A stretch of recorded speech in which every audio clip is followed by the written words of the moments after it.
The first thing I remember is the taste of blood in my mouth. Not my own blood, mind you. That realization would come later, along with so many other terrible truths. But in that moment, lying on the cold hardwood floor of what I would soon discover was a stranger's living room, all I knew was the metallic tang coating my tongue and the splitting headache that felt like my skull might crack open at any second. I tried to sit up, and the world spun violently.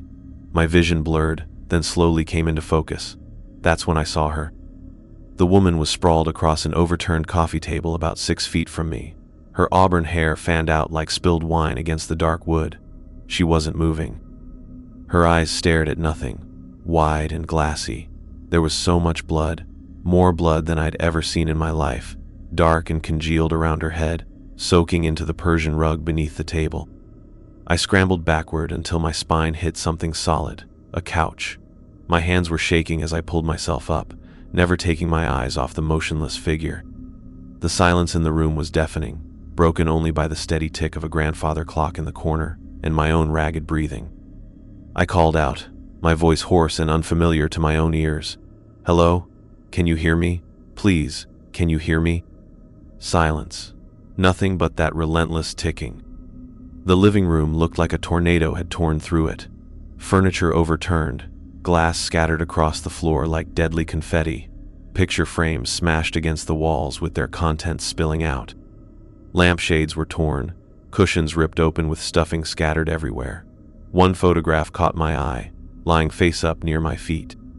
It showed the dead woman smiling at the camera, her arm around a man I didn't recognize. They were at what looked like a beach, both of them tan and laughing. They looked happy, normal, alive. I needed to call for help. My pockets were empty, except for a leather wallet that felt foreign in my hands.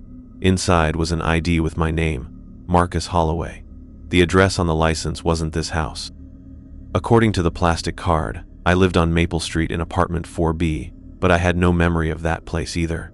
The photo on the license looked like me, but younger somehow, happier. Actually, I had no memory of anything. The last thing I could recall was nothing. It was like trying to remember a dream after waking up, or searching for a word that sat just on the tip of your tongue. The harder I focused, the more it slipped away. My life before this moment was a complete blank, a void where my identity should have been. I stumbled through the destroyed living room, stepping carefully around the broken glass and overturned furniture. The house was bigger than it had first appeared. Expensive furniture, original artwork on the walls, hardwood floors that probably cost more than most people made in a year. This wasn't the kind of place someone like me would normally find myself, based on the worn clothes I was wearing and the sparse contents of my wallet. I found a phone in the kitchen and dialed 911 with trembling fingers. The kitchen was untouched by whatever violence had occurred in the living room. Clean counters, dishes neatly stacked in the sink, a half-eaten sandwich on a plate next to the refrigerator. It felt like stepping into a different world, one where terrible things didn't happen. The emergency dispatcher answered immediately. 911, what's your emergency? I managed to say, my voice cracking, there's been an accident. A woman is dead. I think someone attacked us both. I need help. The dispatcher's voice was calm and professional. Sir, I need you to stay calm and speak clearly. What's your current location? I had to search through mail on the kitchen counter to find the address. The letters were addressed to Linda Patterson at 1704 Birch Lane. Linda. Now the dead woman had a name, which somehow made everything worse. I told the dispatcher, 1704 Birch Lane. The dispatcher asked, "Are you injured, sir?" I answered honestly, I don't think so. I have a terrible headache, and I can't remember what happened. I think I might have been knocked unconscious. The dispatcher's tone became more urgent. Is the person who did this still in the house? I hadn't even thought about that possibility. My blood went cold. I don't know. I don't think so. The house feels empty. The dispatcher instructed me, sir, I need you to get somewhere safe and stay on the line with me. Can you lock yourself in a room with only one entrance? I retreated to a small bathroom off the kitchen and locked the door behind me. The dispatcher kept me on the line, asking questions I couldn't answer. Did I see who did this? No. Did I know the victim? I didn't think so. How long had I been unconscious? I had no idea. The dispatcher asked for my name, and I told her, Marcus Holloway. She then asked, "And you said you don't remember what happened?" I explained my situation. I don't remember anything, not just about tonight, but about anything. I can't remember my own life. There was a pause on the other end. The dispatcher then said, "Sir, paramedics and police are on their way. They should be there in about 5 minutes. Just stay where you are and keep talking to me." Those 5 minutes felt like hours. I studied my reflection in the bathroom mirror, hoping something would trigger a memory. I appeared to be in my early 30s, with dark hair that needed cutting and brown eyes that looked haunted even to me. There was a small scar above my left eyebrow that looked old, and another on my chin that seemed more recent. My hands were calloused and scarred, like I did manual labor of some kind, but I couldn't remember what. The first responders arrived with a cacophony of sirens and flashing lights. The paramedics came to me first, while I could hear the police securing the scene in the living room. The EMT who examined me was a kind woman named Rodriguez, with gentle hands and a soothing voice. She told me, while examining my head, "You've got a nasty bump on the back of your head, probably a concussion, which would explain the memory loss. Let me check your pupils." She shined a small flashlight in my eyes, then had me follow her finger back and forth. She asked, "Any nausea? Dizziness?" I admitted both. "And this headache feels like someone's driving nails into my brain." Rodriguez nodded. "That's consistent with head trauma. The good news is, you don't seem to have any other serious injuries. Some scrapes and bruises, but nothing that needs immediate attention." I asked the question that was weighing on my mind. "What about my memory? Will it come back?" Her expression grew more serious. Retrograde amnesia isn't uncommon after a significant blow to the head. Sometimes the memories return gradually over days or weeks. Sometimes they come back all at once. And sometimes, she hesitated, so I finished for her. Sometimes they don't come back at all. She said apologetically, "I'm sorry, but yes, every case is different. We'll want to get you to the hospital for a CT scan to rule out any serious brain injury." Detective Morrison arrived while the paramedics were checking me over. He was a tall, thin man in his 50s with kind eyes and graying hair. He had the patient demeanor of someone who'd spent years dealing with trauma victims, and he spoke to me like I was fragile glass that might shatter at any moment. He introduced himself. "Mr. Holloway, I'm Detective Morrison. I know this is a difficult time, but I need to ask you some questions about what happened here tonight." I replied, "I'll try to help, but I don't remember anything." The detective acknowledged this. "That's what the paramedics told me. Let's start with what you do remember. What's the first thing you recall after waking up?" I told him about the taste of blood, about seeing Linda's body, about the destroyed living room. He listened carefully, taking notes in a small pad that he kept in his shirt pocket. Detective Morrison asked, "So you have no memory of how you ended up here?" I shook my head. "None. I woke up on the floor next to." I couldn't finish the sentence. Every time I looked toward the living room, where crime scene technicians were photographing and measuring everything, my stomach turned. The detective continued, "The victim's name is Linda Patterson. Does that ring any bells?" I shook my head again. Should it? Did I know her? Morrison studied my face carefully, like he was looking for some tell that would reveal I was lying. "That's what we're trying to figure out. There's no obvious connection between you two in our initial search. Different neighborhoods, different social circles, different workplaces. You sure you've never seen her before?" I said honestly, "I can't remember seeing anyone before. Detective, I don't even remember my own life. I had to look at my driver's license to remember my name." Morrison asked about my condition. "Tell me about your injuries. The paramedics said you have a head wound." I touched the tender spot on the back of my skull. "They think I hit my head when I fell. Or maybe whoever did this hit me too." The detective probed further. "Any other injuries? Defensive wounds on your hands or arms?" I looked down at my hands. The knuckles on my right hand were scraped and slightly swollen, but I couldn't remember how that had happened either. Just these scrapes. I don't know where they came from. Detective Morrison made more notes. "We're going to need you to come to the station tomorrow to give a formal statement.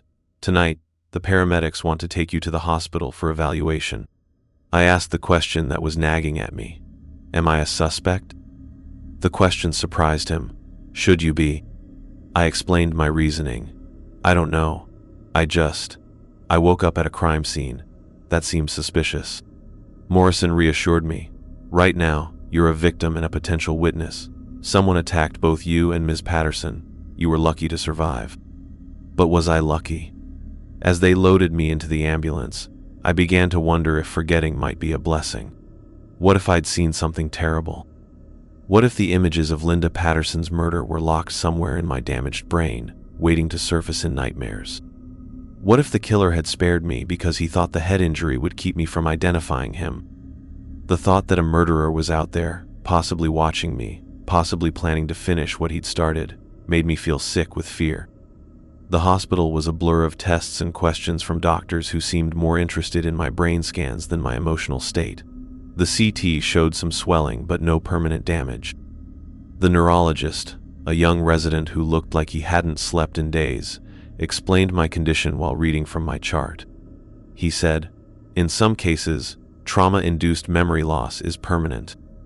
But given your age and the fact that you remember how to speak, read, and perform basic functions, I'm cautiously optimistic that your episodic memories will return. I asked, episodic memories? The doctor explained, your personal experiences, your life story, the semantic memories, your general knowledge about the world, seem intact. You know what a telephone is, you can read and write, you remember social norms. It's the autobiographical stuff that's gone. They kept me overnight for observation, then released me the next morning with instructions to rest and contact them immediately if I experienced any worsening symptoms. A victim's advocate named Mrs. Camden helped me arrange temporary housing, since the address on my license turned out to be an apartment I'd apparently vacated months earlier. Mrs. Camden explained as she drove me to a modest hotel near downtown. We have emergency funds for situations like this. The state will cover your room for up to 2 weeks while you get back on your feet. I voiced my concern. What if I don't get back on my feet? What if my memory never returns? She reassured me. Then we'll figure out what comes next. One day at a time, Mr. Holloway. The hotel room was small but clean, with a single bed, a small table, and a television that got about 12 channels. I sat on the edge of the bed and tried desperately to remember anything about my life. I looked through my wallet again, hoping some detail would spark recognition. Besides my driver's license, there was a library card, a social security card, and $37 in cash. No credit cards, no photos, no business cards or receipts that might give me a clue about my life. The license showed my birthday as March 15th, which meant I was 32 years old, but I had no memory of any of those 32 years. I turned on the television, hoping the news might have something about the murder. The local channel led with the story. The anchor reported, Linda Patterson, a beloved elementary school teacher, was found murdered in her home last night. Police say the 29-year-old victim was killed during what appears to have been a home invasion. A man found at the scene is being treated as a witness and potential victim. They showed Linda's photo, the same smiling face I'd seen in the picture at her house. She looked so young, so full of life. The report mentioned that she taught 3rd grade at Riverside Elementary and was engaged to be married next spring. I turned off the television, unable to watch anymore. This woman had a whole life, people who loved her, a future planned out. And now she was gone, victim of some random act of violence that I'd somehow been caught up in. That night, I barely slept. Every time I closed my eyes, I saw Linda's body sprawled across that coffee table. I kept thinking about the killer, wondering if he knew I was alive, wondering if he'd come looking for me. Detective Morrison called the next morning and asked me to come to the police station. The building was busy and noisy, full of officers and civilians dealing with the everyday chaos of urban crime. Morrison led me to a small interview room with white walls and fluorescent lighting that made everything look harsh and unforgiving. The detective asked, "How are you feeling today?" I replied, "Like I've been hit by a truck." The doctor said the headaches might last for weeks. Morrison inquired, "Any improvement with the memory?" I shook my head. "Nothing. It's like trying to remember someone else's life." He opened a folder and pulled out several photographs. "I want to show you some pictures. See if anything looks familiar." The photos showed Linda's house from different angles: the exterior, the front door, the living room before and after the attack. Looking at them made my stomach clench, but nothing triggered any memories. Morrison showed me another image. "What about this? Do you remember anything about how she ended up there?" He showed me a close-up of the coffee table where Linda had been found. The table was heavy-looking, made of dark wood with ornate legs. It would have taken considerable force to knock it over. I studied the image carefully. No, nothing. Was she killed there, or did someone move her body? The detective answered. "The blood pattern suggests she was killed where we found her. The table was knocked over during the struggle." I asked, "Struggle? So she fought back?" Morrison's expression grew more serious. "There are signs that Linda tried to defend herself. Broken fingernails, defensive wounds on her hands and arms. Whoever killed her, she didn't go quietly." The image of Linda fighting for her life made me feel sick. I excused myself to use the bathroom, where I threw up the coffee I'd had for breakfast. When I returned, Morrison was studying me with a concerned expression. He said gently, "This is a lot to process. Maybe we should take a break." I insisted. "No, I want to help. I need to help. She deserves justice." Morrison continued his questioning. "Tell me about the last few months of your life. What do you remember before the memory loss?" I explained my frustration. "That's just it, detective. I don't remember anything. Not where I worked, not where I lived, not who my friends were. It's like I didn't exist before last night." Morrison made notes in his pad. "We're working on reconstructing your recent activities. Your apartment manager said you moved out about 2 months ago, but didn't leave a forwarding address. We're trying to track down where you've been staying since then." The realization hit me. I was homeless? Morrison nodded. "It's looking that way. We found records showing you lost your job at a construction company about 3 months ago. After that, the trail goes cold." The revelation hit me like a physical blow. I'd been homeless, living on the streets. No wonder I had no memory of a stable life. What kind of person had I been? What had led me to that point? I asked, "Detective, am I sure I'm not a suspect? I mean, a homeless man found at a murder scene." Morrison replied, though something in his tone made me think he wasn't telling me everything. "The evidence doesn't support that theory. Right now, we're treating this as a home invasion gone wrong. Linda probably surprised the intruder, and you may have witnessed the attack." I pressed further, "But why would someone break into her house? The news said she was a teacher. She couldn't have had much money." The detective answered, "That's one of the things we're trying to figure out." I left the police station with more questions than answers. If I'd been homeless, how had I ended up in Linda's house? Had I been breaking into?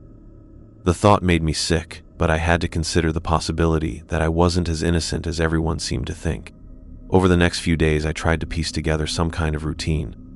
I ate breakfast at a diner near the hotel, walked around downtown hoping something would trigger a memory, then spent the afternoons watching television or trying to read books from the hotel's small library. But concentration was difficult with the constant headaches and the weight of not knowing who I was. Detective Morrison called regularly with updates. They'd found no evidence of forced entry at Linda's house. No signs of robbery, though her purse and jewelry were still being inventoried. The preliminary autopsy showed she'd died from blunt force trauma to the head, likely from a heavy object that hadn't been found at the scene. Morrison told me during one call, "We're expanding our canvas of the neighborhood. Someone might have seen something suspicious." I asked, "What about security cameras?" The detective replied, "Linda's house doesn't have any, and neither do most of her neighbors. It's an older, established neighborhood where people value their privacy." I voiced my fear, "So you might never find who did this." Morrison said with conviction, "We'll find him. These cases take time, but we'll get him." A week after the murder, I decided I needed professional help beyond what the victim's advocate could provide. I used some of my emergency funds to hire a private investigator named Garrett Webb. He was a former police detective who specialized in missing persons and background investigations. I told him during our first meeting at his cluttered office above a pawn shop, "I need to know who I am. The police are focused on finding Linda's killer, but I need to understand my own life." Garrett was a heavy-set man in his 60s with white hair and skeptical eyes. He'd probably seen every kind of human tragedy imaginable during his years on the force. He warned me, memory loss cases are tricky. Sometimes people don't want to remember. Sometimes forgetting is the mind's way of protecting itself from trauma. I asked, "You think I might be blocking out memories on purpose?" Garrett replied bluntly, "It's possible. Or you might have been involved in something you'd rather not remember. Drugs, crime, violence. The kind of life that ends with you waking up at a murder scene." His bluntness was unsettling, but I appreciated his honesty. "How long will it take to find out?" The investigator answered, "Give me a week. I'll trace your steps over the past few months, talk to anyone who knew you, see what kind of person you were before the amnesia." That night, I had my first dream since the accident. I was walking down a dark street, looking over my shoulder like someone was following me. I could hear footsteps behind me, matching my pace, but every time I turned around, no one was there. I tried to run, but my legs felt like they were moving through molasses.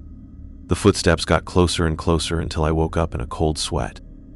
It felt too real to be just a nightmare. It felt like a memory trying to surface. Garrett called me 3 days later and asked me to meet him at the same diner where I'd been eating breakfast. His expression was grim when he slid into the booth across from me. The investigator began, "I've got good news and bad news. The good news is, I've figured out where you've been living and what you've been doing for the past few months." I asked, "And the bad news?" Garrett's expression darkened. "You weren't in a good place, Marcus.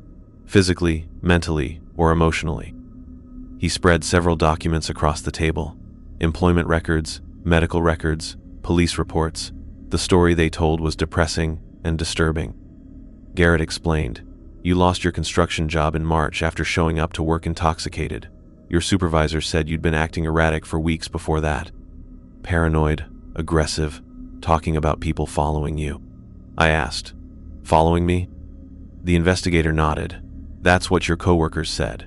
You were convinced that someone was watching you, maybe government agents or corporate spies. You kept looking over your shoulder, questioning people about whether they'd given out information about you." The dream I'd had suddenly made more sense. Maybe it wasn't just my imagination. Garrett continued, "After you lost your job, you burned through your savings pretty quickly, got evicted from your apartment in May. Since then, you've been staying at the Downtown Mission, a homeless shelter about 6 blocks from Linda Patterson's neighborhood." He showed me intake forms from the shelter, signed in handwriting I didn't recognize as my own. The staff there said you were troubled. You'd have conversations with people who weren't there. You'd stay awake all night, pacing around the dormitory, keeping other residents awake. I asked, "Mental illness?" Garrett nodded grimly. "That's what it looks like. Probably brought on by stress, unemployment, maybe substance abuse. The shelter's medical records show you declined treatment multiple times." I stared at the documents, trying to reconcile this picture of a paranoid, possibly psychotic homeless man with my current sense of self. What about the night Linda was killed? "Do you know how I ended up at her house?" Garrett's expression grew even more serious. "That's where things get complicated. According to the shelter's log, you signed out that afternoon and never came back. But here's the thing, Marcus. You'd been asking questions about Linda Patterson." My blood went cold. "What do you mean?" The investigator leaned forward. 3 days before the murder, you approached one of the shelter volunteers and asked if she knew anything about a teacher named Linda who lived on Birch Lane. When she asked why you wanted to know, you said Linda had been watching you. The room started spinning. "That's impossible. I never met Linda Patterson." Garrett asked pointedly, "Are you sure about that?" I stammered, How could I be sure of anything?" Garrett leaned forward, his voice dropping to barely above a whisper. "Marcus, I think you need to consider the possibility that your memory loss isn't just from the head injury. I think you might be blocking out things you don't want to remember." I asked, "Like what?" The investigator's words hit me like a physical blow, like the fact that you might not be as innocent in Linda Patterson's death as everyone thinks. I stood up so quickly that I knocked over my coffee cup, sending brown liquid spreading across the documents. "That's insane. I would never hurt anyone." Garrett replied calmly, "The Marcus Holloway sitting here right now might not, But the Marcus Holloway who was living on the streets, hearing voices, convinced that people were following him? He might have been capable of anything. I left the diner without paying for my breakfast, my mind reeling with implications I didn't want to consider. Could I have killed Linda Patterson? Was my amnesia a convenient way to avoid facing what I'd done? But if that were true, why would I have been found unconscious at the scene? Why would I have called the police? It didn't make sense. That evening, Detective Morrison called and asked me to come to the station again. His tone was different this time, more formal and less sympathetic. When I arrived at the interview room, Morrison said, without preamble, "We've learned some new information about your activities before the murder. Information that changes how we're looking at this case." I replied, "My private investigator told me about the shelter, about my mental health issues. I was going to call you." Morrison asked directly, "Were you going to tell me that you'd been asking questions about Linda Patterson before her death?" The directness of his question caught me off guard. I don't remember asking questions about anyone. The detective pressed, "So you don't remember approaching Karen Mills, a volunteer at the downtown mission, and asking her about a teacher named Linda who lived on Birch Lane?" I answered honestly, "No, I don't remember that." Morrison opened a folder and pulled out a photograph. It was a security camera image from what looked like a grocery store, grainy and black and white. The timestamp showed it was taken 4 days before Linda's murder. In the image, I could clearly see myself pushing a shopping cart through what appeared to be the produce section. And there, about 20 feet ahead of me, was Linda Patterson, examining apples. Morrison asked, "Do you remember this?"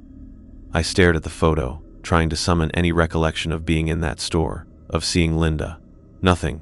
No, but that doesn't mean anything. I don't remember going to any grocery store. The detective showed me more evidence. Here's another one, and another. The second photo was from a coffee shop. Same date, different time. I was sitting at a corner table, and Linda was in line at the counter. The third photo was from a gas station, showing me at one pump while Linda filled up her car at the next one. My mouth went dry. "You think I was following her?"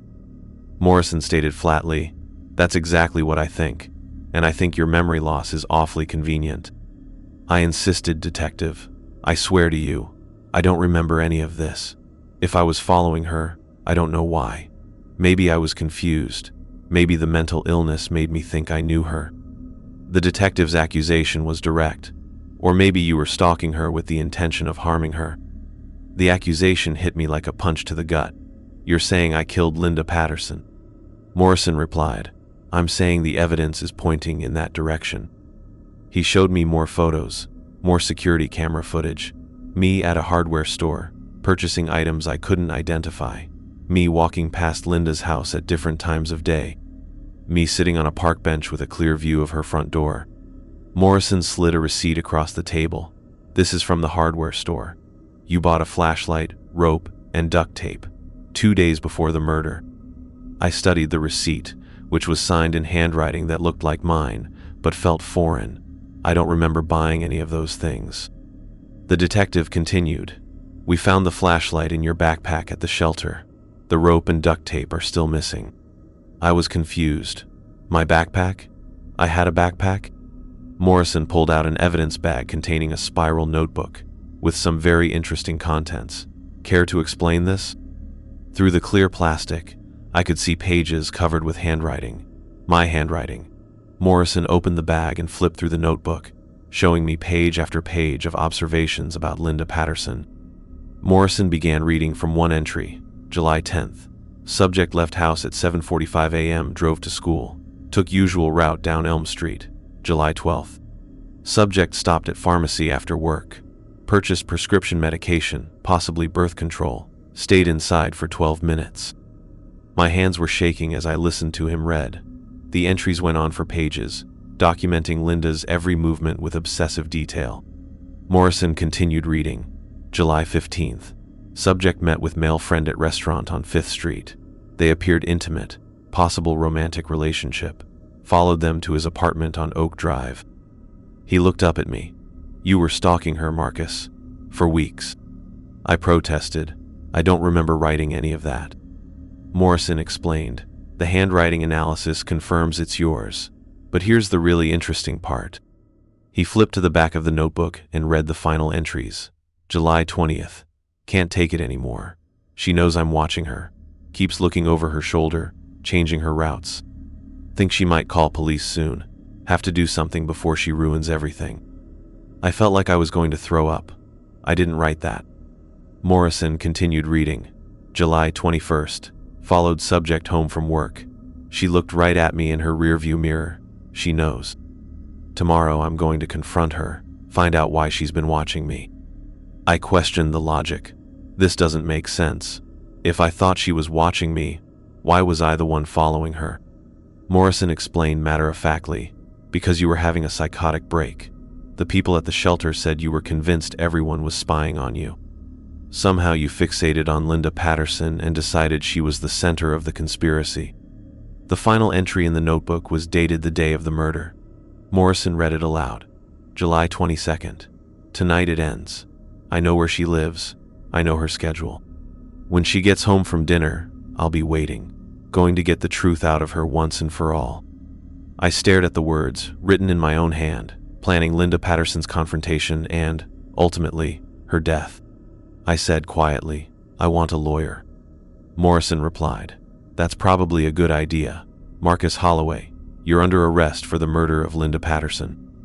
The next few hours passed in a blur of fingerprinting, booking photos, and phone calls to overworked public defenders. I was assigned an attorney named Patricia Walsh, a tired-looking woman in her 40s, who handled more cases than any lawyer reasonably could. She said during our first meeting in the jail's consultation room, the evidence against you is substantial, but your mental state at the time of the murder might be our best defense. He told her, I don't remember killing her. Walsh replied, that might actually work in our favor. If we can prove you were legally insane at the time, we might be able to avoid a murder conviction. I asked, what would happen instead? She explained, psychiatric commitment, possibly for years, but it's better than life in prison. She explained that my amnesia, while convenient for my emotional state, didn't absolve me of legal responsibility. The notebook, the surveillance photos, the physical evidence at Linda's house, all painted a clear picture of premeditated stalking and murder. Walsh admitted, there's one thing I don't understand. If I planned to kill her, why was I found unconscious at the scene? Why didn't I just leave after I did it? She acknowledged, that's actually a good question. It's possible that seeing what you'd done snapped you out of your psychotic state. The shock of realizing you'd killed someone might have caused you to collapse and hit your head. I suggested, or maybe someone else was there. Maybe the real killer knocked me out and left me there to take the blame. Walsh looked at me with the expression of someone who'd heard every possible defense from guilty clients. Marcus, I understand you don't want to believe you're capable of murder. But the evidence is overwhelming.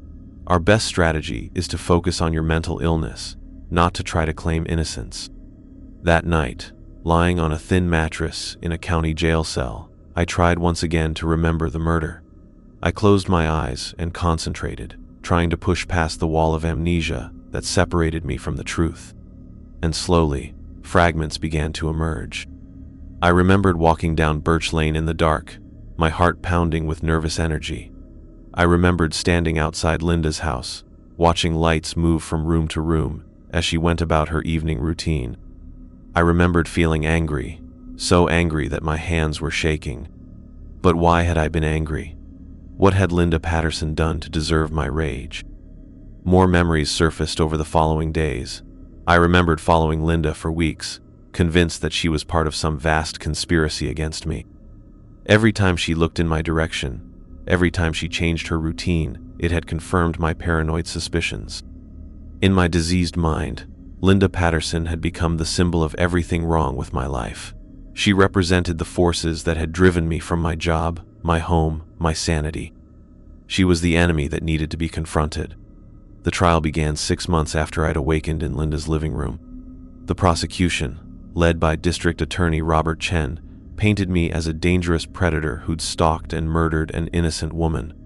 The defense argued that I'd been legally insane at the time of the killing, unable to distinguish right from wrong. Linda's family was there every day, sitting in the front row behind the prosecutor's table. Her parents, her sister, her fiancé. They stared at me with a mixture of hatred and grief that was almost unbearable to witness. Linda's sister, Amanda, gave a victim impact statement that left half the courtroom in tears. She said, her voice breaking, "Linda was the kindest person you could ever meet. She volunteered at the animal shelter every weekend. She sent care packages to soldiers overseas. She was planning to start a family with her fiancé next year. She loved her students like they were her own children, and this man took all of that away because of some sick fantasy he'd created in his head." She was right. I had taken all of that away. Even if I couldn't remember doing it, even if I'd been mentally ill, Linda Patterson was still dead because of me. The prosecution presented their evidence methodically.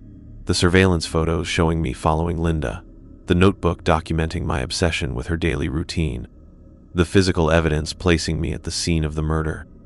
Dr. Raymond Foster, the medical examiner, testified about Linda's injuries in clinical detail that made her family sob openly. The doctor explained, "The victim sustained multiple blunt force trauma injuries to the head and face. The pattern of injuries suggests repeated strikes with a heavy object, likely a tire iron or similar tool. The murder weapon had been found in a dumpster 3 blocks from Linda's house.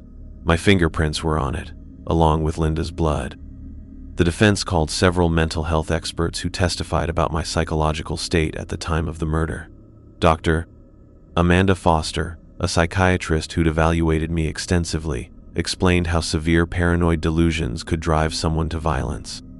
She testified, "Mr. Holloway was suffering from what appears to be a brief psychotic disorder, likely triggered by the stress of unemployment and homelessness. In his delusional state, he became convinced that Miss Patterson was part of a conspiracy against him. When paranoid delusions reach that level of intensity, the sufferer may feel justified in taking extreme actions to protect themselves." The prosecutor asked during cross-examination, "Are you saying he didn't know that murder was wrong?" Dr. Foster replied, "I'm saying that in his psychotic state, he may have believed he was acting in self-defense against a perceived threat. The distinction between right and wrong becomes blurred when someone is that deeply delusional." The jury deliberated for 4 days before returning with their verdict, guilty of second-degree murder, but mentally ill. It was a compromise verdict that satisfied no one. I would serve 20 years in prison, with the possibility of parole after 15 if I continued psychiatric treatment and showed genuine remorse. Linda's family looked devastated. They'd wanted me locked up forever.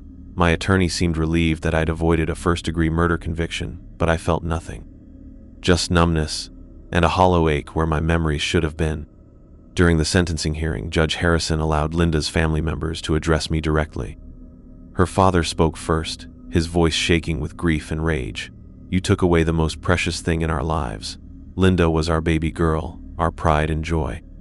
She was going to change the world, one student at a time, and you destroyed all of that because of some paranoid fantasy." Linda's mother was next, tears streaming down her face as she spoke. "I wake up every morning and for just a moment, I forget that she's gone. Then reality hits me like a truck. My daughter is never coming home. She'll never have children of her own. She'll never grow old with the man she loved, all because you decided she was your enemy." Her fiancé, David, was the last to speak. His voice was steady, but his hands were shaking. "Linda and I were supposed to be married in 3 months. We had our whole life planned out. We wanted kids. We wanted to travel. We wanted to grow old together. You didn't just kill Linda that night. You killed our future, our dreams, everything we were going to build together." When it was my turn to speak, I stood up slowly, my legs barely able to support me. I began, "I know that nothing I say can bring Linda back or undo the pain I've caused. I know that my mental illness doesn't excuse what I did. I took the life of an innocent woman, someone who had never done anything to hurt me or anyone else." I continued, looking directly at her family. "Even though I don't remember the murder itself, I remember enough now to know that I stalked her, terrorized her, and ultimately killed her based on delusions that existed only in my sick mind. I am responsible for that, regardless of my mental state." I paused, gathering my thoughts. "I will serve every day of my sentence thinking about Linda Patterson, about the life she had, the good she did in the world, and the future that I stole from her. I will spend the rest of my life trying to understand how I became capable of such evil. and trying to prevent anyone else from following the same path. Finally, I concluded, I am truly, deeply sorry. I know those words are meaningless in the face of such loss, but they're all I have to offer. Judge Harrison then imposed my sentence 20 years in state prison, with the possibility of parole after 15 years. As the bailiff led me away in shackles, I caught sight of Linda's photograph on the prosecutor's table. She was smiling in the picture, surrounded by friends at what looked like a birthday party. She looked happy and alive and completely unaware that a stranger's paranoid fantasies would soon end her life. I've been in prison for 5 years now. My memories have returned almost completely, including the terrible details of that night. The doctors say this is common in trauma-induced amnesia. Sometimes the brain needs time to process overwhelming experiences before it can file them away properly. I remember everything now. I remember the weeks of following Linda, building an elaborate fantasy about her role in persecuting me. I remember convincing myself that she was the key to some vast conspiracy, that forcing the truth out of her would finally give me peace. I remember the night I decided to confront her.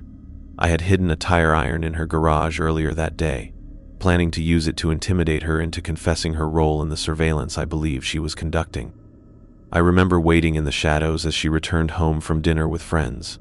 She looked happy, carefree. She had no idea that a madman was lurking in her bushes, preparing to destroy her life. I remember following her into the house when she unlocked the front door. She turned around and saw me, and the confusion on her face quickly turned to terror. She asked, her voice trembling, "What do you want? How did you get in here?" I told her, according to my recovered memories, "You know exactly what I want. I want you to tell me who you're working for. I want you to explain why you've been watching me, following me, reporting on everything I do." Linda backed away from me, her hands raised defensively. "I don't know what you're talking about. I've never seen you before in my life." But I didn't believe her. In my diseased mind, her denials were proof of how deep the conspiracy went. The angrier I became, the more convinced I was that she was lying. I remember retrieving the tire iron from where I'd hidden it. I remember Linda's eyes going wide with terror when she saw the weapon in my hands. She begged me, "Please, I don't know who you are or what you think I've done, but I haven't hurt anyone. If you need money, I can give you money. Just please don't hurt me." Her pleas fell on deaf ears. I was beyond reason at that point, completely consumed by paranoid rage. I remember the moment when something inside me snapped completely, the moment when my paranoid delusions transformed into homicidal fury. I raised the tire iron above my head, and Linda screamed. What happened next is burned into my memory forever. The sound the weapon made when it connected with Linda's skull, the way her body crumpled to the living room floor, the spreading pool of blood that seemed to go on forever. But most horrifying of all, I remember what I felt in that moment. Not horror, not remorse, not shock at what I'd done.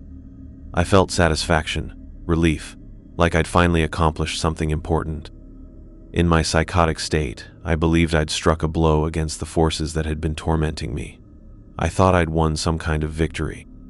It was only later, as the adrenaline faded and some small part of my rational mind reasserted itself, that the full horror of what I'd done began to sink in. I remember standing over Linda's motionless body, watching the blood pool around her head, and slowly realizing that I'd just murdered an innocent woman. The conspiracy I'd been fighting existed only in my fractured mind. Linda Patterson had never done anything to me. She'd never even seen me before the night I broke into her house and killed her. She was a complete stranger who'd become the target of my delusions simply because I'd spotted her during one of my paranoid episodes. I remember trying to leave the house, but my legs wouldn't carry me. The shock of realizing what I'd done was so overwhelming that I collapsed on the floor next to Linda's body. That's when I hit my head on the corner of the overturned coffee table, hard enough to knock myself unconscious and scramble my memories of the preceding weeks. When I woke up hours later with no memory of the murder, I genuinely believed I was a victim. The amnesia had been real, but it had also been a mercy. It had allowed me to experience horror at the crime instead of satisfaction. It had let me feel sympathy for Linda instead of resentment. Now, with my memories fully restored, I have to live with the knowledge of what I was really thinking when I killed her. I have to accept that somewhere deep inside me lived a person capable of brutal, senseless violence. The prison psychiatrist, Dr. Mitchell, has helped me understand my mental illness and the factors that led to Linda's murder. I take medication now to prevent the paranoid thoughts from returning. I attend therapy sessions and support groups. I've learned to recognize the early warning signs of psychosis. But none of that changes what I did. None of that brings Linda back. I think about her every single day. I think about the last moments of her life, when she realized that a stranger had broken into her home with the intention of hurting her. I think about the terror she must have felt, the confusion, the desperate hope that somehow she could talk her way out of the situation. I think about her family, and how my actions destroyed not just Linda's life but the lives of everyone who loved her. Her parents, who will never be the same. Her sister, who lost her best friend. Her fiancé, who had to bury the woman he planned to marry. I think about her students, the third graders who came to school the next Monday expecting to see their beloved teacher, only to learn that she was gone forever. Some of those children probably had nightmares for months afterward, wondering if the bad man who hurt their teacher might come for them too. Sometimes other inmates ask me what I'm in for. When I tell them I killed an innocent woman because I thought she was spying on me, they look at me like I'm insane. And maybe I am. Maybe I always will be. The medication keeps the paranoid thoughts at bay, but I know the potential for violence still lives inside me. I know that under the right circumstances, with the right triggers, I could become dangerous again. That's why I've decided to serve my full sentence, even though I'll be eligible for parole in 10 more years. I don't trust myself on the outside. I don't trust that I won't hurt someone else if my mental illness resurfaces. More than that, I don't think I deserve freedom. Linda Patterson was 29 years old when I murdered her. She had her whole life ahead of her, and I took that away based on nothing more than paranoid fantasies. She was an elementary school teacher who loved her students and dreamed of having children of her own someday. She volunteered at animal shelters and visited elderly people at nursing homes. She was everything good in the world that I am not. I've started volunteering in the prison's mental health programs, trying to help other inmates who struggle with paranoia and delusions. It's the least I can do, though it feels insignificant compared to the harm I've caused. I write letters to organizations that work with the mentally ill, sharing my story as a cautionary tale. I want people to understand that mental illness can be treated, but only if you seek help before it's too late. If I had recognized the warning signs earlier, if I had accepted treatment when it was offered at the shelter, Linda would still be alive today. She'd be married to David by now, probably thinking about starting a family. She'd still be teaching, still be making the world a better place. Instead, she's buried in Restwood Cemetery, and I'm in a prison cell where I belong. I've written letters to Linda's family, trying to apologize, trying to explain what happened and why. I've never sent them. What could I possibly say that would make any difference? How do you apologize for destroying someone's entire world? But I keep writing them anyway, because I need to find the words. I need to face what I did, not hide behind the convenient amnesia that protected me for so long. The hardest part is accepting that the person who killed Linda Patterson was me, not some other version of me, not the mental illness acting independently, me. The same consciousness that's writing these words, that feels remorse and guilt and horror at what I did. I was sick, yes. I was delusional, yes. But I was still responsible for my actions. I still chose to follow Linda. I still chose to break into her house. I still chose to pick up that tire iron. Mental illness doesn't excuse murder. It might explain it, but it doesn't make it acceptable or forgivable.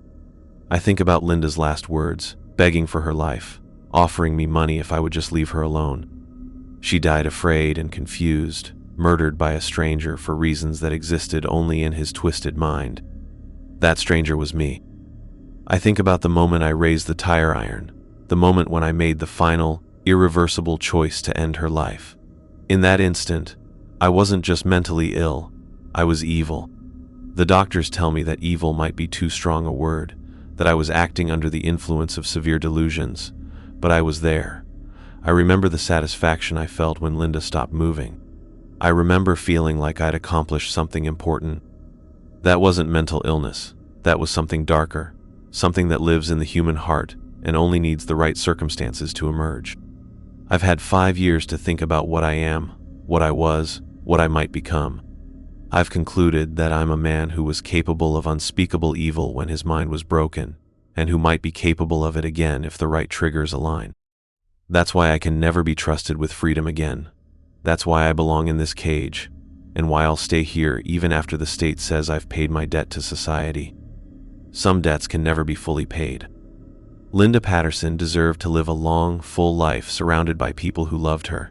She deserved to see her students grow up, to have children of her own, to grow old with the man she planned to marry. Instead, she got me, a broken, paranoid stranger who saw enemies where none existed and chose violence as his solution. I am the monster in Linda's story. I am the reason children have nightmares. I am the proof that evil exists in the world and that it can strike anyone, anywhere, for no reason at all. I am the cautionary tale about what happens when mental illness goes untreated, when paranoia is allowed to fester and grow until it becomes homicidal rage. But most of all, I am the man who murdered Linda Patterson, and I will carry that truth with me for the rest of my life, however long or short it may be. In my cell at night, when the lights are out and the prison is quiet, I sometimes imagine what Linda's life would have been like if I had never existed. I picture her wedding day, her first child's birth, her retirement party after 40 years of teaching, all the moments I stole from her, all the joy I eliminated from the world. That's my real punishment, not the prison sentence, not the restrictions on my freedom, but the knowledge of everything I destroyed and everything that will never be because of what I did. Linda Patterson should have lived to be an old woman, surrounded by children and grandchildren who adored her. She should have had a lifetime of small victories and quiet satisfactions, the kind of meaningful existence that makes the world a little bit better. Instead, she became a statistic, a victim, a cautionary tale about the dangers of untreated mental illness and the randomness of violence. She deserves so much more than that, and I deserve so much less than the mercy I've been shown. That's the truth I live with every day, the truth about what I am, what I did, and what can never be undone. The truth about Linda Patterson and the monster who killed her. The truth about me.